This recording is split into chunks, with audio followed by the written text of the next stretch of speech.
Kamaru Usman is on the path to become the greatest welterweight of all time. The Nigerian-American wrestler dominated his opponents early on with takedowns and ground and pound. And although he was becoming a contender at 170, he wasn't a fan favorite due to his grueling style of fighting that didn't see many finishes. Regardless, he made it all the way to the top to become the UFC welterweight champion. And after being a part of one of the greatest wars in the history of the division, his image was tarnished yet again after a lacklustre fight at UFC 251. But 2021 has been a huge year for him as he has already defended the belt twice. And in these fights, not only did he look amazing, but he also finished his opponents in highlight reel fashion. He's now regarded as an exciting fighter to watch. And with the momentum that he's currently riding, it really seems like no one will be able to stop him. So how did Kamaru Usman get so good? Hey guys, it's Kiiyon, and today we're going to be talking about Kamaru the Nigerian Nightmare Usman, who is better known as Kamaru to the general public. This is a video that many of you have requested after his win against Jorge Masvidal at UFC 261. And honestly, at first I was surprised because Kamaru was never a bad fighter. But even though he hasn't lost a fight since 2013, it doesn't mean he hasn't improved. Because he went from a wrestler who wins by decisions to an all-around fighter that finishes fights. So in this video, we will take a look at his MMA career to really understand how he got so good. But first, shout out to the undisputed members of my Patreon. They get the extra perk of a shout out before each video. But even the intro members get early access and video to the Kiiyon Kamaru podcast. And the best part is that all the money goes to charity. Now let's get to it. Kamaru began his MMA career on November 30th, 2012 at the age of 25. Prior to his debut, he was an NCAA Division II wrestler. He had hopes in competing at the 2012 Olympic Games in freestyle wrestling, but he failed to qualify and decided to focus on a career in MMA. After winning his first pro fight, Kamaru fought Jose Caceres. Despite finding some success with his wrestling, Kamaru lost in the first round via rear naked choke, handing him his first defeat. 7 months later, he fought Rashid Abdullah. Kamaru immediately brought the fight down, and from there, he began to throw ground and pound. Rashid was unable to escape, and after eating more punches, the ref stepped in. After picking up 2 more wins, Kamaru fought Marcus Hicks. And once again, Kamaru dominated the fight with his wrestling and ground and pound. This continued into round 2 before the ref finally stepped in. In 2015, Kamaru and his fight team, the Black Zillions, were selected to compete in the 21st season of The Ultimate Fighter, a season that revolved around their rivalry against fellow fight team, American Top Team. And Kamaru showcased his wrestling to win both of his fights in the house before fighting at the finale. So on July 12, 2015, he fought against American Top Team's Hayder Hassan. Kamaru controlled the action in the first with takedowns and ground and pound. But early in round 2, Hayder connected with some big shots. Kamaru avoided this by securing another takedown before finishing the fight with an arm triangle choke, making him the Ultimate Fighter Season 21 welterweight tournament winner. 5 months later, he fought Leon Edwards. The two started off by trading on the feet, then Kamaru shot for a takedown. But Leon did very well in defending it, and from there, he began to connect with punches. Kamaru eventually brought the fight down, but Leon stayed busy off his back by trying to lock up a triangle choke. And after eating some ground and pound, he got back up. Kamaru's wrestling continued into round 2 as he secured a takedown right away, but Leon was able to get back up. And near the end of the round, he connected with a knee and a huge left hand. But the action was stopped for a moment as the knee went low. Afterwards, the two continued to trade before Kamaru secured another takedown before the end of the second. The final round was very one-sided as Leon got taken down 3 times and ate some big shots on the ground and in the clinch. By the end, Kamaru won by unanimous decision. 7 months later, he fought Alexander Yakovlev. Alexander had some moments on the feet, but Kamaru dominated him by taking him down and throwing ground and pound. Alexander was also deducted a point in round 1 for grabbing the cage, and by the end, Kamaru won by unanimous decision. Following this win, he fought Warley Alves. The two opened up the fight by trading punches and kicks, and although Warley had his moments, so did Kamaru. And the momentum began to favor Kamaru in the second as he began to press forward more and connect with big shots. Warley seemed to be getting tired as the fight went on, but after he got taken down by Kamaru in the third, he locked up a guillotine choke that looked really tight. Kamaru eventually escaped and began throwing ground and pound. He went on to lock up an arm triangle choke, but was unable to finish Warley due to time expiring. Regardless, Kamaru won by unanimous decision. At UFC 210, he fought former King of the Cage middleweight champion, Sean Strickland. It was also around this time that Kamaru left Black Zillions and joined Sanford MMA. Although Kamaru found success with his wrestling and top control in this fight, he also displayed his striking skills by constantly pressing forward and connecting with punches and kicks. This included a huge right hand in the second that dropped Sean. The fight looked moments from ending, but he survived and continued to get dominated. By the end, Kamaru won by unanimous decision. 5 months later, he fought Sergio Moraes. The two traded on the feet to start things off, but it was Kamaru who was mixing in kicks and pressing forward. He then connected with a right hand that dropped Sergio. Sergio survived and found some success with his punches, but Kamaru connected with another right hand, and this time it ended the fight. After this win, he fought Emil Weber Mick. Kamaru brought the fight down immediately, but Emil got a hold of a guillotine. Eventually, Kamaru Kamaru got out, and throughout the fight, he dominated with his wrestling. When the fight was on the feet, Emil had his moments, but it wasn't enough, and by the end, Kamaru won by unanimous decision. Despite the win, he received a lot of backlash for his performance, especially in the post-fight interview when he said he only fought at 30% and still dominated. 4 months later, Kamaru headlined his first UFC fight night. His opponent was Demian Maia. For most of the fight, the two were trading on the feet where they both found success. But as the fight went on, Kamaru was the fresher fighter. He also denied all 15 of Damian's takedown attempts. And the momentum really swayed his way in the fourth when he dropped Damian with a right hand. Damian survived but continued to get picked apart in the final round. By the end, Kamaru won by unanimous decision. And in the post-fight interview, he said he broke both of his hands early in the fight. 6 months later, he fought former UFC lightweight champion, Rafael dos Anjos. Although Rafael found success early on the feet, he began to fade as the fight went on. Kamaru put on a masterclass performance as he controlled the action anywhere the fight went. After 5 rounds, he won by unanimous decision. This 9-fight win streak led to his shot at the title. So at UFC 235, he fought welterweight champion, Tyron Woodley. Many believe this would be a closely contested bout as both men have very similar skills. But Tyron was unable to bring the fight down and was also unable to pull the trigger on the feet. Kamaru's pressure was too much as he constantly pressed forward with strikes. He also did a lot of damage in the clinch and secured many takedowns, which led to big shots from above. Tyron was getting dominated, and after 5 rounds, Kamaru won by unanimous decision, making him the new UFC welterweight champion. Kamaru's first title defense went down at UFC 245. His opponent was former UFC interim welterweight champion, Colby Covington. With both men being strong wrestlers, the action stayed on the feet for the entire fight, and these two went to war as they traded bombs. Every moment of this fight was exciting. Both men were eating some huge shots that would have put any other fighter out, but they went back and forth for 4 rounds, and in my opinion, it was even going into the 5th. And although the back and forth action continued, it was Kamaru who began to gain a lot of momentum near the final minute. He dropped Colby with a right hand, and although Colby got back up, Kamaru connected with another right that dropped him again. He followed this with ground and pound before referee Mark Goddard stepped in. This fight was amazing. At UFC 251, Kamaru was expected to fight fellow teammate Gilbert Burns. Because of this, Kamaru left his team of Sanford MMA and began training under former boxer Trevor Whitman. But 10 days prior to the bout, Gilbert pulled out after testing positive for COVID-19. So on 8 days' notice, Jorge Masvidal stepped in. Despite this replacement being one that many fans enjoyed, the fight was very lackluster. Jorge found success early on the feet, but afterwards, Kamaru took over by controlling the action on the ground and in the clinch. By the end, he won by unanimous decision. At UFC 258, Kamaru fought Gilbert Burns. Gilbert looked really good early as he landed many kicks and connected with a huge right hand that stunned Kamaru. But Kamaru was able to weather the storm and connected with some jabs and kicks. In round 2, both men were finding success on the feet, and after some more jabs, Kamaru landed a right hand that stunned Gilbert. Gilbert was in survival mode and continued to eat big shots. This included the jab that dropped him. He dropped Gilbert with another jab in round 3 and began throwing big shots from above before referee Herb Dean stepped in. And with this win, Kamaru surpassed George St. Pierre's win streak at welterweight, and he was looking to continue that momentum with a 2-month turnaround at UFC 261 in a rematch against Jorge Masvidal. A fight that really didn't make sense besides the storyline being that Jorge took their first fight on short notice. So with a full camp, he was sure to win this time around. And he looked good early as he found success on the feet, and despite getting taken down, he was able to get back up without taking too much damage. But Kamaru also connected on the feet with some nice jabs and a few right hands. And early in the second, he landed a massive right hand that knocked Jorge out cold. It was such a hard shot that all the sweat from Jorge's head sprayed out, and Kamaru followed this up with a ground and pound before Herb Dean stepped in. This was his most recent fight. And now at 4 title defenses, Kamaru is not only regarded by many as the pound for pound best, but also one of the greatest welterweights of all time.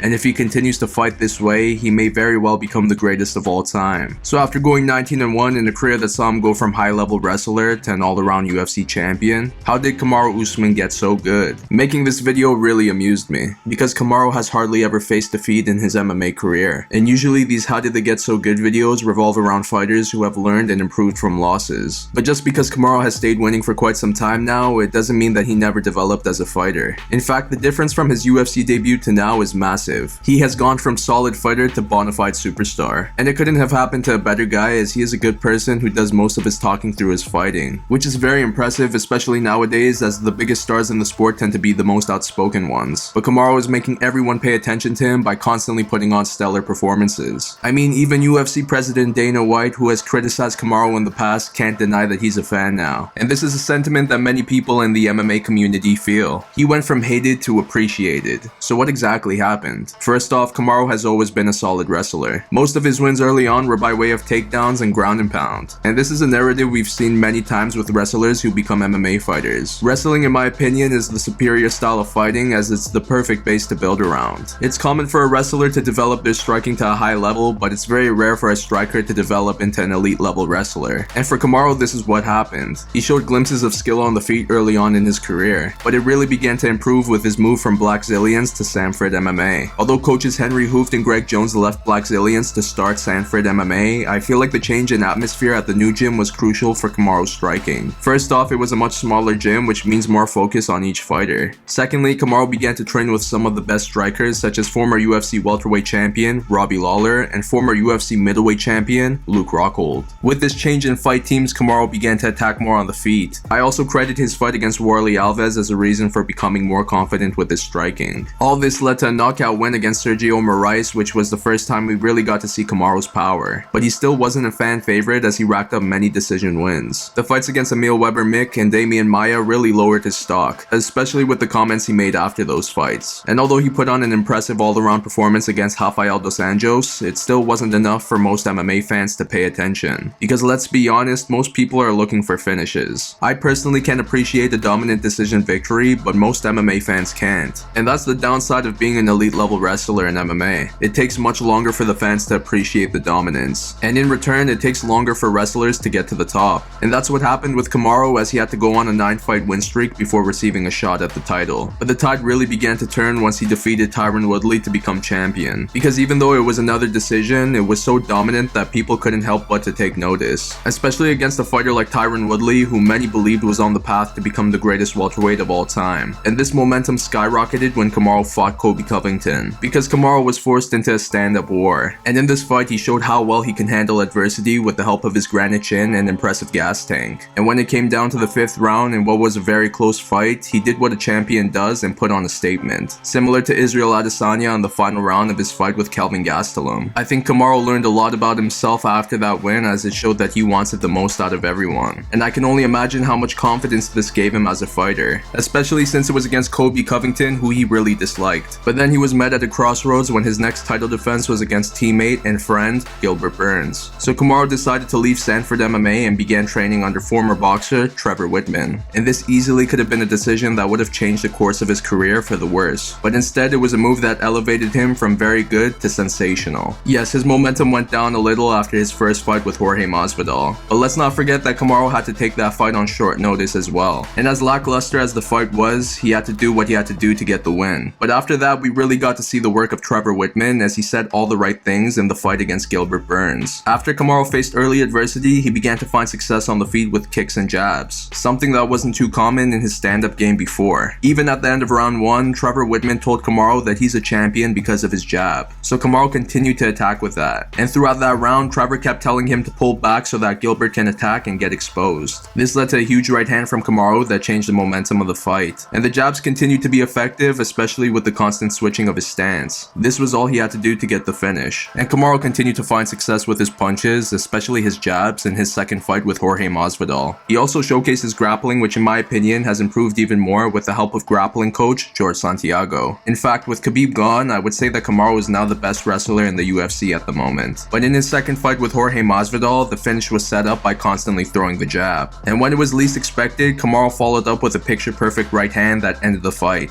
His striking has improved so much with the help of Trevor Whitman. And training alongside former UFC interim lightweight champion Justin Gaethje has had to have helped with Kamaru's overall improvement as well. I also believe that UFC heavyweight champion Francis Ngannou gave him some pointers with his striking. Kamaru has so many sources around him and he has used them to his benefit. And because of it, he has gone from high-level wrestler to an all-around mixed martial artist. Right now, as I make this video, he truly seems unstoppable. And the scariest part is that he doesn't even seem to be at his final form yet. I believe he's going to grow even more and become an even better fighter. And as the spotlight shines brighter, it doesn't seem to deter him from his goal of becoming the GOAT. Kamaru Usman is proving to everyone that he is a problem. My name is Kiiyon and this is my take on Kamaru the Nigerian Nightmare Usman. Do you agree, disagree, or have something else to add? Please put in the comments down below, cause I love to read it. If you like this video, please give it a thumbs up and subscribe to my channel for more content like this. But that's all for now, so I'll see you on my next one.